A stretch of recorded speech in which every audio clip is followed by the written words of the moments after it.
Hi friends, welcome to SNplus. ഇത് കണ്ടിട്ട് ഇഞ്ചി പോലെയുള്ള സംഭവം ഇഞ്ചിയല്ല കേട്ടോ, മാങ്ങ ഇഞ്ചിയാണ്. ഇതുകൊണ്ട് ഇതാ അടിപൊളി ഇതേപോലെ പുളിഞ്ചി ഉണ്ടാക്കിയെടുക്കാം. സംഭവം സൂപ്പറാണ് കേട്ടോ. അപ്പോൾ നമ്മുടെ വീഡിയോയിലേക്ക് പോകുന്നതിന് മുന്നേ ആദ്യമായിട്ടാണ് നമ്മുടെ ചാനൽ കാണുന്നത് എങ്കിൽ വീഡിയോ കണ്ടതിന് ശേഷം ഇതേപോലെ ലൈക്ക് ചെയ്യണം. അതാ താഴെ കണ്ട ഒരു സബ്സ്ക്രൈബ് ബട്ടൺ അതൊന്ന് പ്രസ് ചെയ്യുക. ഇതുപോലെ ഓപ്ഷൻ വരും, അതിൽ ഓൾ വേണം പ്രസ് ചെയ്യാൻ. അപ്പോഴേ ഞാനിടുന്ന വീഡിയോസിന് നോട്ടിഫിക്കേഷൻ നിങ്ങൾക്ക് വരികയുള്ളൂ. പിന്നെ നിങ്ങളുടെ അഭിപ്രായം എന്തായാലും നമ്മുടെ കമൻറ്റ് ബോക്സിൽ തീർച്ചയായും രേഖപ്പെടുത്തണം കേട്ടോ.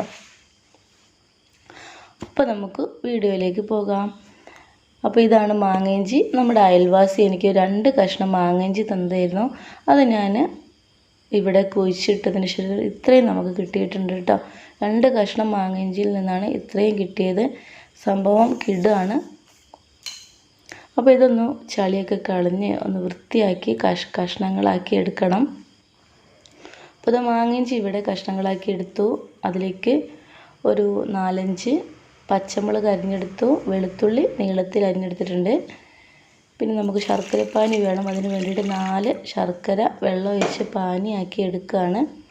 അതവിടെ റെഡിയായി വരുമ്പോഴേക്ക് ചട്ടി അടുപ്പത്ത് വെച്ചിട്ടുണ്ട്. അതൊന്ന് ചൂടായി വന്നു. ഇനി ഇതിലേക്ക് എള്ളെണ്ണയാണ് കേട്ടോ ഒഴിച്ച് കൊടുക്കുന്നത്. പുളിയിഞ്ചി അച്ചാർ കാര്യങ്ങളൊക്കെ ഉണ്ടാക്കുമ്പോൾ എള്ളെണ്ണ ബെസ്റ്റാണ്. അപ്പോൾ കേടുകൂടാതെ നിന്നോളൂ. അപ്പോൾ കുറച്ച് അധികം ഒഴിച്ച് കൊടുക്കണം കേട്ടോ. ഇതൊരു 2 ടേബിൾ സ്പൂൺ ഉണ്ടാവും.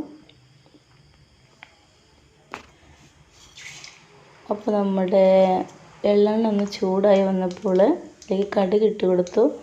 കടുക് പൊട്ടി വരുന്ന ലക്ഷണമാണ്. ഇതിൽ പതൊക്കെ പോയിട്ട് വെണ്ണ ഒന്ന് ക്ലിയർ ആയി വരും കണ്ടോ. ഈ സമയത്ത് ഉലുവ ഇട്ട് കൊടുക്കാം. ഉലുവ വല്ലാതെ പൊട്ടി കരിഞ്ഞു പോകരുത്. അതിന് മുന്നേ വെളുത്തുള്ളി അരിഞ്ഞത് പച്ചമുളക് ഇട്ട് കൊടുക്കണം. ആദ്യമായിട്ട് പച്ചമുളക് ഇട്ട് കൊടുത്തു. അത് ജസ്റ്റ് ഒന്ന് വാടി വരുമ്പോൾ അതിലേക്ക് വെളുത്തുള്ളി അരിഞ്ഞത് ഇട്ട് കൊടുത്തു. ഇനി ഇത് രണ്ടൊന്ന് ജസ്റ്റ് ഒന്ന് വാടി വരണം. എന്നിട്ട് വേണം നമ്മുടെ മാംഗോ ജിഞ്ചർ അരിഞ്ഞത് ഇതിലേക്ക് ഇട്ട് കൊടുക്കാൻ. ഈ സമയത്ത് നിങ്ങളുടെ അടുത്ത് കരിവേപ്പില ഉണ്ടെങ്കിൽ ഒന്ന് അരിഞ്ഞിട്ട് ഇട്ട് കൊടുക്കണം കേട്ടോ.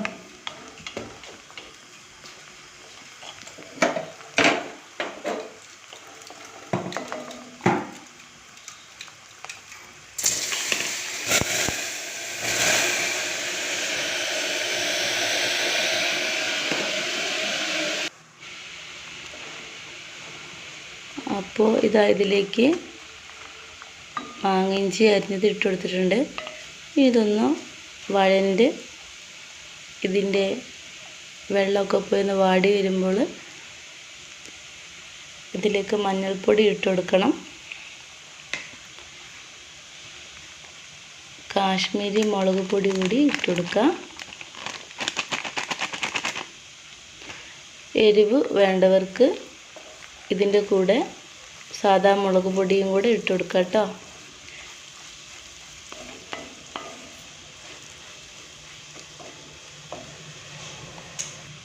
ഇത് നന്നായിട്ട് വഴറ്റി മസാലപ്പൊടിയൊക്കെ ഇതിൽ നന്നായി പിടിച്ചതിന് ശേഷം ശർക്കര പാനിയാക്കി വെച്ചതിലേക്ക് ഒഴിച്ച് കൊടുക്കണം. അപ്പോൾ ഇതാ ഈ സമയത്ത് ശർക്കര പാനി ഒഴിച്ച് കൊടുക്കാം.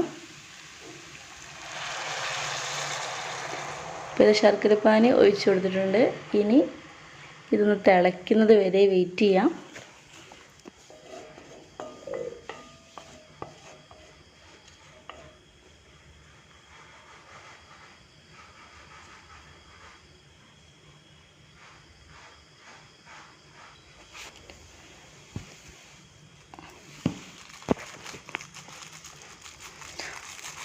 തിളച്ച് വന്നു. ഇനി ഇതിലേക്ക് ഉപ്പ്, കായം പൊടിച്ചത് ഇട്ട് കൊടുത്തിട്ടുണ്ട്.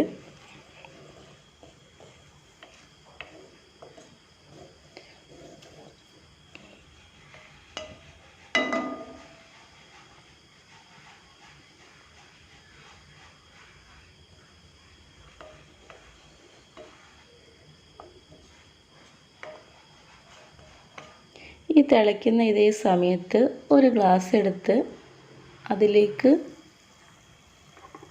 ഒരു സ്പൂണ് അരിപ്പൊടി ഇട്ട് കൊടുക്കണം. ഈ അരിപ്പൊടി കലങ്ങി വരാൻ പാകത്തിന് കുറച്ച് വെള്ളം ഒഴിച്ച് കൊടുത്ത് പൊടിയിലെ കട്ടയൊക്കെ കളഞ്ഞ് ഒന്ന് മിക്സാക്കി എടുക്കാം.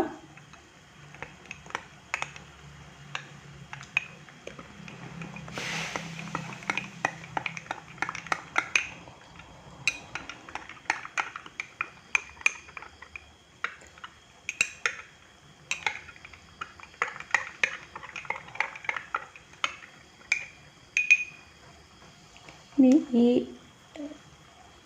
പാനി നമുക്ക് ഇഞ്ചി തിളയ്ക്കുന്നതിലേക്ക് ഒഴിച്ചു കൊടുക്കാം.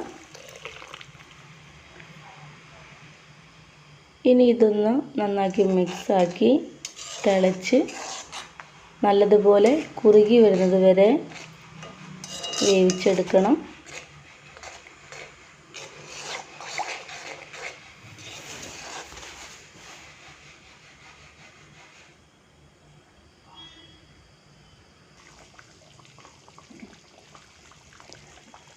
പുളിയിഞ്ചി ഇതാ കുറുകി വരുന്നതുണ്ട്.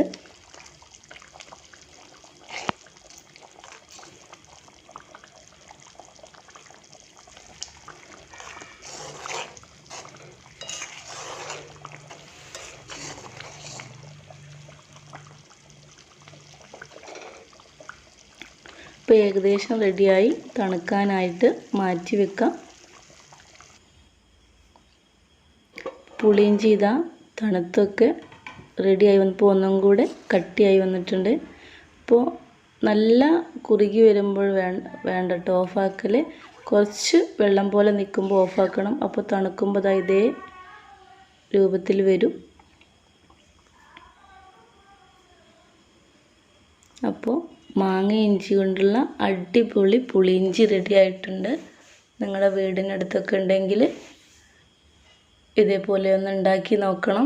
ഈ മാങ്ങഞ്ചി കൊണ്ട് മീൻകറിയൊക്കെ ഉണ്ടാക്കിയാൽ നല്ല ടേസ്റ്റായിട്ടോ. ഇൻഷാ അല്ലാഹ് ഒരു പ്രാവശ്യം കാണിച്ചു തരാം. അപ്പോൾ നമ്മുടെ വീഡിയോ ഇഷ്ടമാണെന്ന് വിചാരിക്കുന്നു. അപ്പോൾ ഇതാ ഈ പറഞ്ഞതുപോലെയൊക്കെ ഒന്ന് ചെയ്യാം. അപ്പോൾ വീണ്ടും നാളെ 11 മണിക്ക്